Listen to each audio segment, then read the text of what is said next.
Hey, welcome to 24/7 Marriage Podcast. I am And I'm Javier, Shannon. and we are both dressed in green. And we're back to our back to our original spot in the marriage lab. Temporarily. Maybe you haven't seen, we are doing a new setup for the podcast, but being that we're the marriage 24/7 marriage and their marriage lab still as we continue to go across the country, and we'll give you updates on that too. This is sometimes we have to bounce back and forth, so we bounced Well, today. I'm here because I was a guest on a podcast, and I mean I could have done it from our new setup, but I didn't want to try to figure it out. So I set up here and then we just went with it. So Here we are. if you loved last week's episode and we're just digging our new setup, it'll be back next week. I was uncomfortable with the new setup. Why? Because I didn't know what to do with my body, with my arms, and sitting, I don't try know to what to cross do my with my legs, not body. cross my legs. Well, because you have more of a view of us, not just like from the Do what I do, sit Indian the style. waist up. So, anyways, yeah. So as we this comes out, I think sometime in April. So we had there's other boot camps that would be already wrapped up. As we're recording this, we just wrapped a boot camp up in Cambria. Actually, our first boot camp of the year. So upon recording, that's when this is. We just did that, and it was a great boot camp. It was Great weather. I think Great couples. good. Yeah, I mean the couples were incredible. I can't say they're the best couples we've ever had because then what are we going to say about all the other couples that we've had? So we've had amazing couples through every boot camp. Boot Camp 2.0 has the best couples we've ever had. Yeah, but that's saying it twice. Oh, yeah. So if you come to a boot camp, you are our favorite boot camp at that moment. It's like the favorite child. Yeah, whichever one you're talking to at that you are my moment favorite child. that's the person who you're with. Yeah. So talk to me. About what? Huh? I'm sorry. Shannon, if the microphone's pointing downwards, it doesn't catch anything. I know, but if you put it up, you won't be able to see me because I'm not sitting on a pillow today. So. Oh Lord, if you can't hear Shannon, that's on Shannon. So there you go. Why wouldn't you be able to hear me? There you go. They can hear me just fine. So what else is going on? Nothing. You want banter? We always banter. Oh, and forth. What's going on with you, Javier? What's new in the neighborhood? We're doing good. We're gonna be going back through California. We're doing something new instead of going in with the marriage lab to a boot camp. This will be one of the first ones that we actually fly into instead of taking the marriage lab to. And that being because we're having to go all the way from California to Missouri. And so, so that'll be a little bit different. Kind of disappointed, but also excited too to not have to do that whole distance because it's like 1,500 plus miles. Yeah. So it's a lot. I am thrilled to not be doing it. Yeah. I think I've had my fill of full-timeness. I've met my quota. Actually, I thought I would only do this for a year. Well, so you guys know when we 24/7 Marriage already existed, but when we launched the Marriage Lab, we said we were going to do the Marriage Lab going across the country, kind of like a band goes on tour, doing workshops and boot camps and speaking, doing all what we do across the country. The adjustment period was a little bit more than anticipated, and at least for me it was. The rhythm of it, and then we adjusted the second year, but then I asked Shannon, she said we're going to go a third year, and so here we are in April of this year would be 4 years, and the Marriage Lab doing the work it's been doing. And here's the thing: if the Marriage Lab is not on the road as often, it will still go out probably a couple times a year. Yeah. But if we're not out on the road with the Marriage Lab, nothing changes with 24/7 Marriage, with the ministry, with the work that we do, with the content we produce, with the podcast, with anything else. It's just that we're not going to be as active with the Marriage Lab going across the country with people honking, waving, seeing us. And, so it'll just shift some of those things, but everything stays the same in terms of the work that we do and all that we've been able to do. So it's just been more mobile. And now just at a time, we have to be more I'm ready. fixed as things continue to grow and expand in our podcast studio and have a set place. So thanks for hanging in with us. We know there's always been adjustments, and but it's also been fun because we have seen people across the country. We have seen individuals who follow us, honk, wave, say, "Oh my gosh, I follow you," and they're passing us on the highway in the middle of Arkansas. So it's been that's been incredible. We'll give you more insight to that as that kind of unfolds. And but yeah, that's up and coming. And I Yeah. think um, I am. I think it's going to be good, but there's a part of me that's going to miss elements of it because I enjoy doing that with you. Mm. Gosh, if you're watching this and you just saw her face, you'd be like, "Oh, they're in trouble." They're not in trouble. I don't feel the same as you do, but that's okay. That's what makes That you marriage won't miss go doing it with round. me. No, it'll be a great memory, and I loved it. But I can't say I'll miss it because I won't. Say it. No, you just want me to say it. Will I Okay. miss? Will I miss all the places that we've gotten to see? Yeah, but not enough to keep doing it. Someone's a little spicy today. So we're glad you're here on the listening to the podcast. We wanted to jump in last week. We talked about this concept. We hear a lot of people say like I love you, but I don't like you. I don't like you right now. You're not my favorite person. But what we're hearing from a lot of couples and what we see over and over again at boot camps and as we're working with couples or we get DMs and messages, we're hearing couples often say that they get to seasons of dryness within their marriage, and it could be emotional, spiritual. So really, how do you navigate it when kind of love feels dead, when there's dryness in the marriage, when you're going through a different season of marriage where it just feels like maybe you're in a rut or you're a little stuck? Like, what does that look like? Hmm. So I think it's important to understand that every marriage has different seasons. And just like in our lives, we go through different seasons in our world, right? From spring to summer to fall, winter. What's your favorite season, Shannon? Hmm. Probably summer.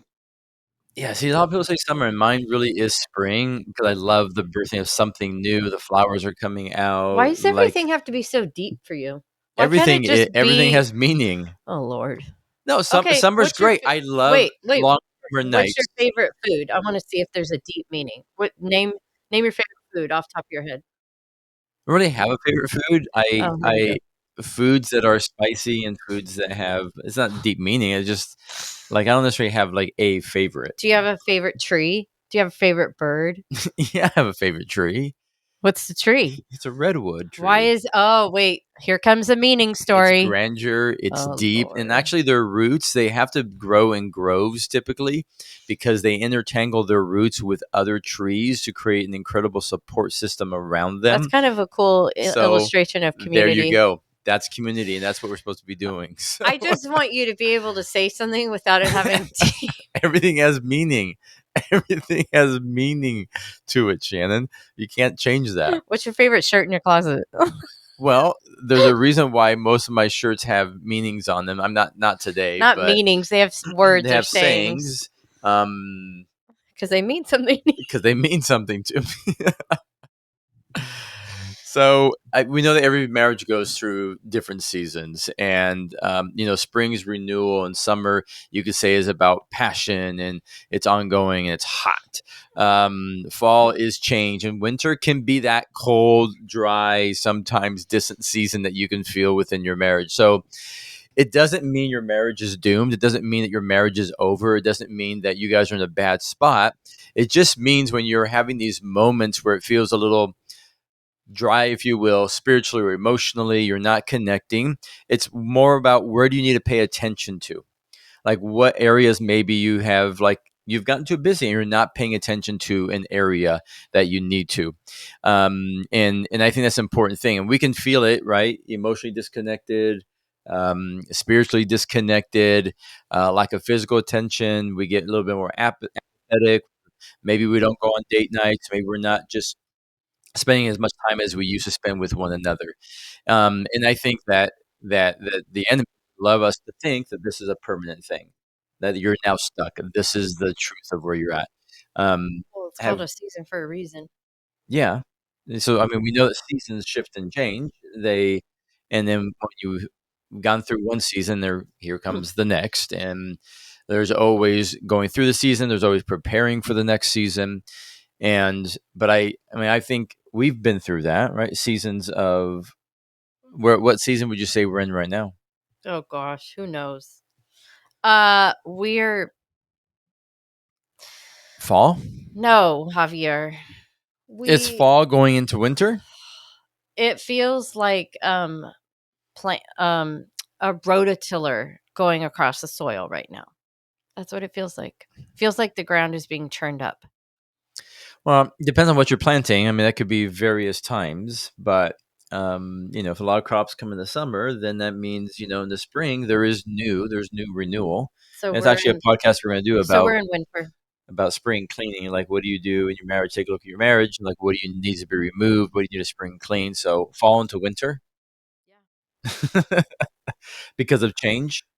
I don't want you to be too wordy or anything. Why do you feel that it's that season now? It just is because of Wow, thank you. I mean, I know they all just fell out of their chair listening to this with the depth of that answer. It I'm just getting is. there. Okay.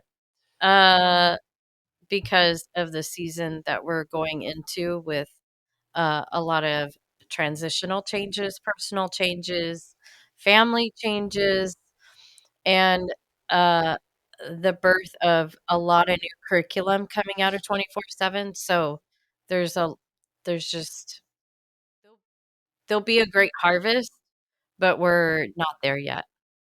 Yeah. So I wish that we were in the harvest. Sometimes I feel like we should have already been in the harvest, but we're not because Well, we have had I feel like the seed underground was holding hands with another seed, and that seed was holding back my seed, and that seed couldn't burst forth and produce a harvest because my seed was being pulled back by this other seed. Okay. Just There's a fight. Well, what you recognize through our lives, and sure. I think each of you recognize. I want you to think about right now, if you're listening to this, or watching. What season are you in within your marriage? Like, what does it feel like? What season is that? I think it helps to recognize, to know where it's at. It might be feel different. Like, oh, the season of like us physical actually feels like summer, but the season of us in terms of spiritual, it feels dry. It feels like we're in the middle of winter, like we're not connecting. It could be different places. You're in different. I know we've had that happen, Yeah. and I know we've had season of harvest where it's been good. Like but to get the harvest, we have to go some through the different seasons and through the difficulties and through the struggles and to be able to get that harvest. The thing is, Javier, I feel like you're taking up a lot of counter space, but I'm gonna put my elbow right here. The thing is that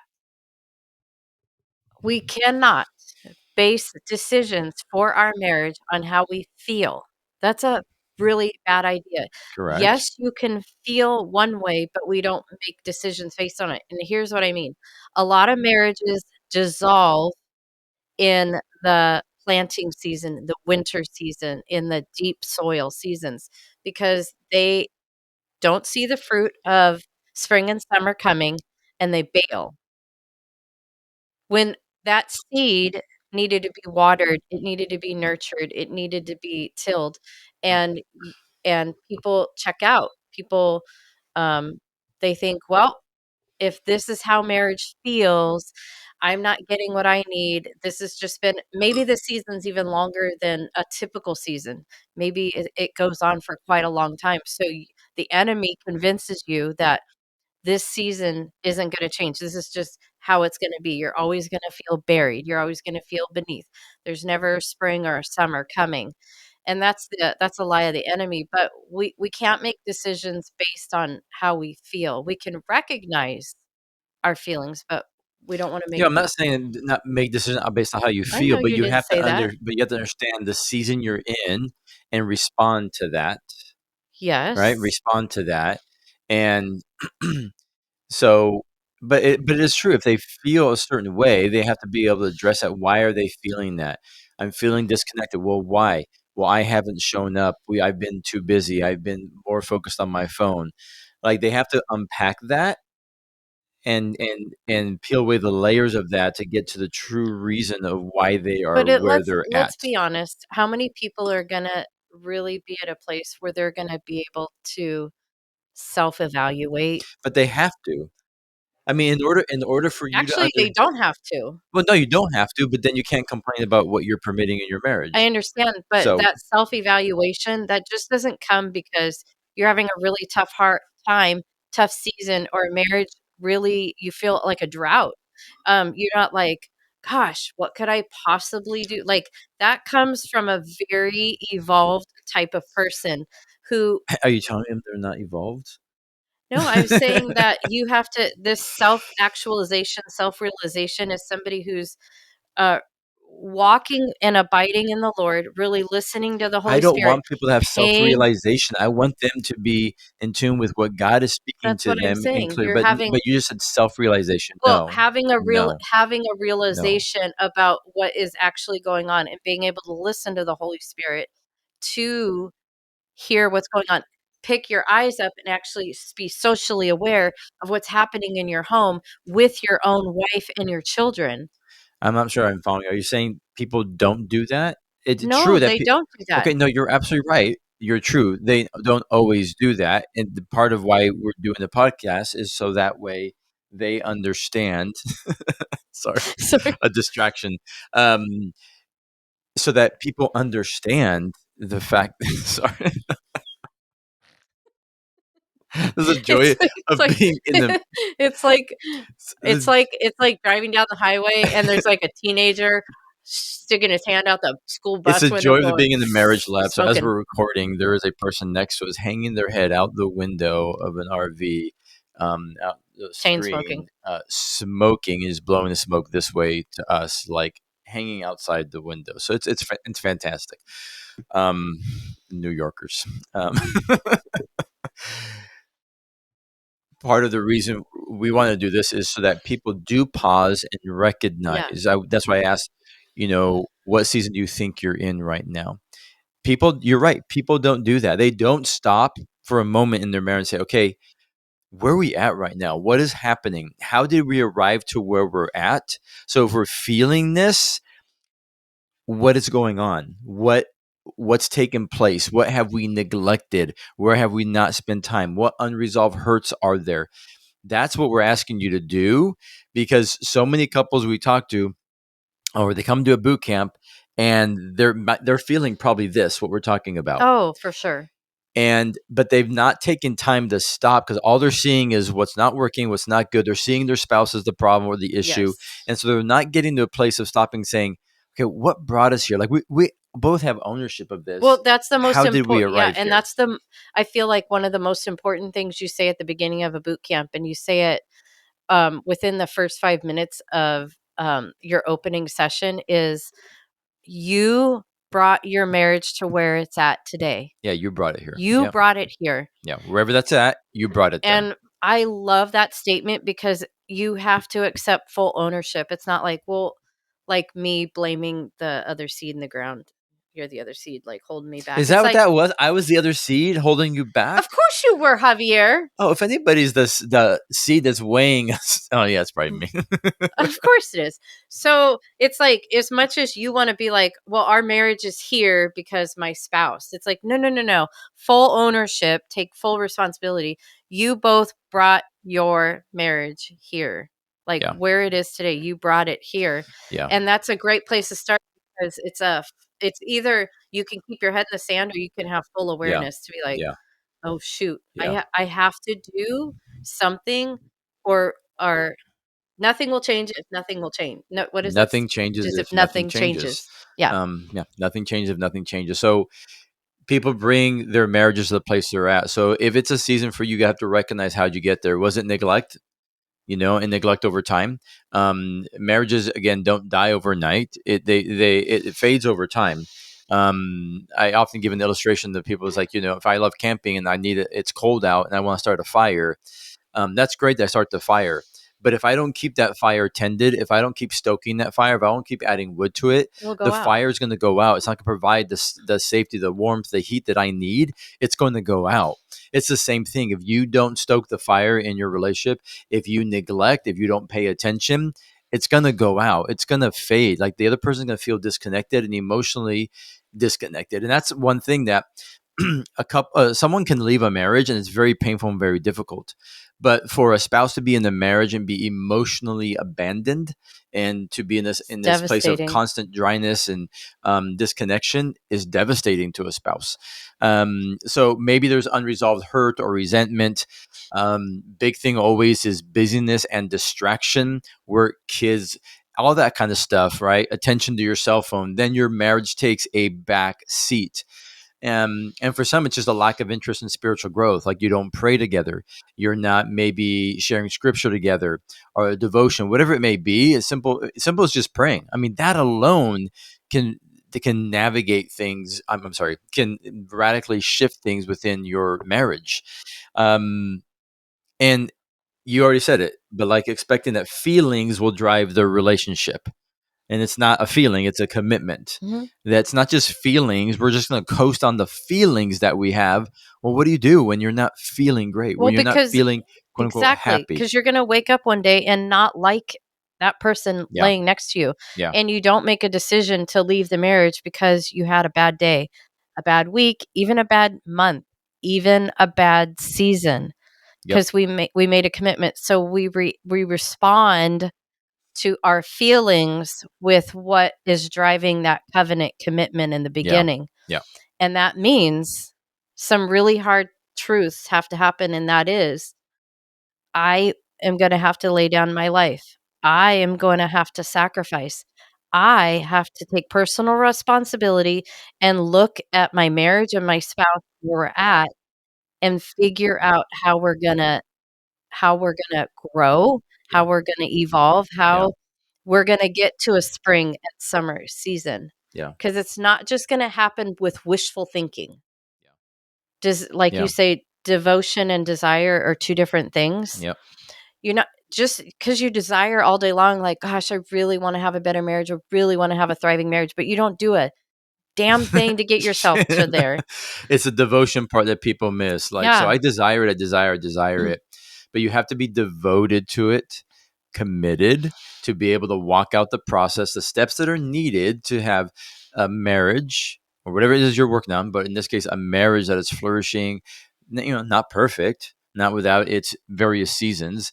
And here's the thing, you can't avoid the seasons you're going to go through. You're going to have them. You will have them. So you have to normalize that. So don't shy away from the fact that you're going to have various seasons in your marriage that are like incredibly difficult. You're going to have seasons of marriage that you're have the passion, you have the excitement, but do not be disappointed and surprised when you're entering a season in your marriage that is incredibly difficult. It's going to happen. So normalize the various seasons within your marriage, and as you embrace that, begin to make a decision that we are going to go through these seasons or become better through these seasons, and we're going to grow into the next season and prepare ourselves in one season for the other. If you don't prepare, all right, in the springtime, there's no harvest in the summer. If you don't prepare in the summer, you're not going to reap the benefits in the fall. You have to constantly be doing that within your marriage. So I think, how do you revive it? If we say you need to know where you're at, and then you need to go in and revive it, how are you doing that? I think you got to Well, talk about it. I mean, that's seems like we shouldn't have to say that, but sadly, a lot so of many couples don't couples, talk. we asked, hey, did you guys have you talked about this? Oh, no, we haven't discussed this.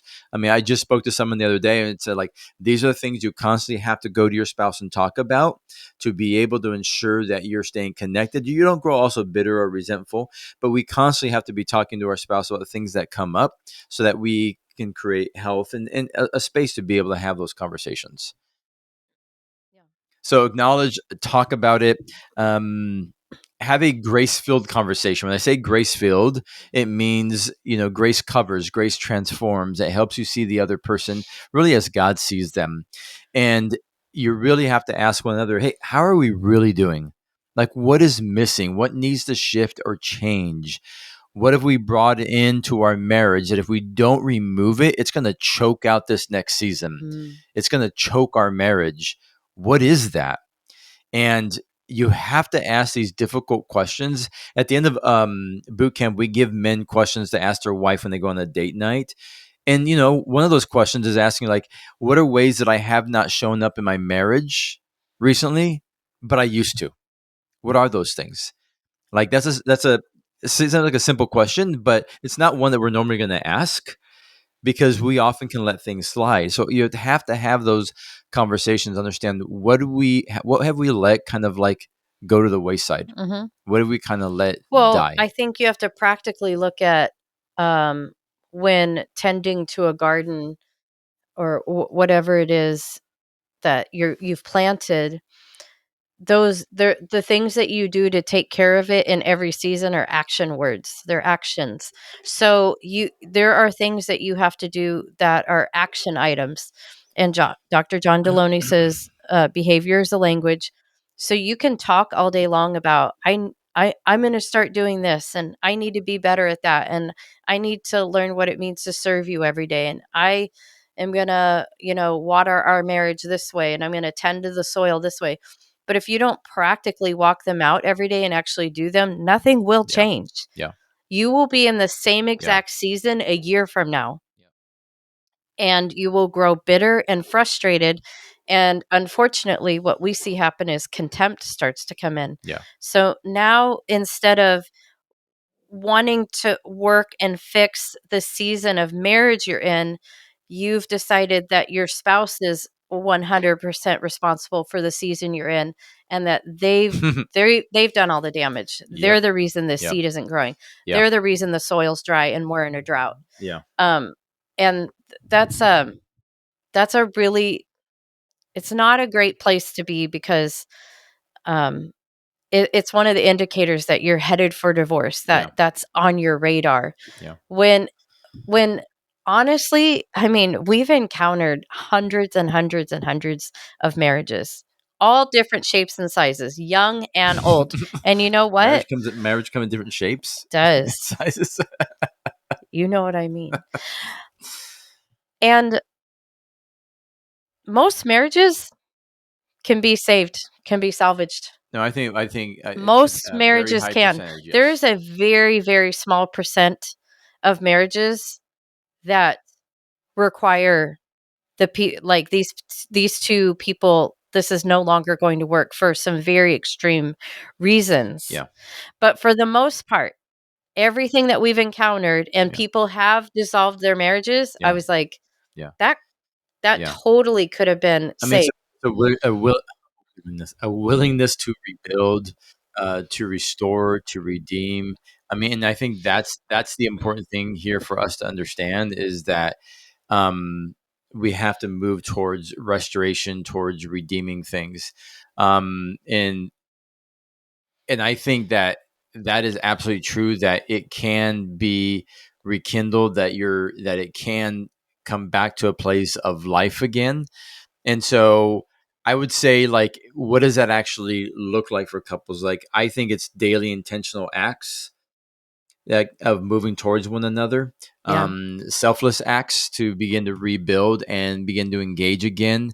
I think it's shifting your mindset that, okay, this is not a feeling, it's a choice that I'm making on a consistent daily basis, to move towards them. And like you just said, following them with actions, right? Mhm. A commitment to serving, pursuing one another again. Laying down one's own needs, wants, and desires to meet your spouse where they're at. Yeah. And you know what? That's not popular, and people will consistently push against it on social media, on this podcast, and whatever. But I'm telling you, in God's economy, that's exactly what God did for us. He laid down everything to come and rescue people that he was not responsible for their sins. Yeah. So we are called to come in and love our spouse sacrificially And that might mean there'll be seasons where maybe all your needs don't get met. You don't get everything you need, Yeah. but you are pouring in and loving and serving Yeah. Yeah.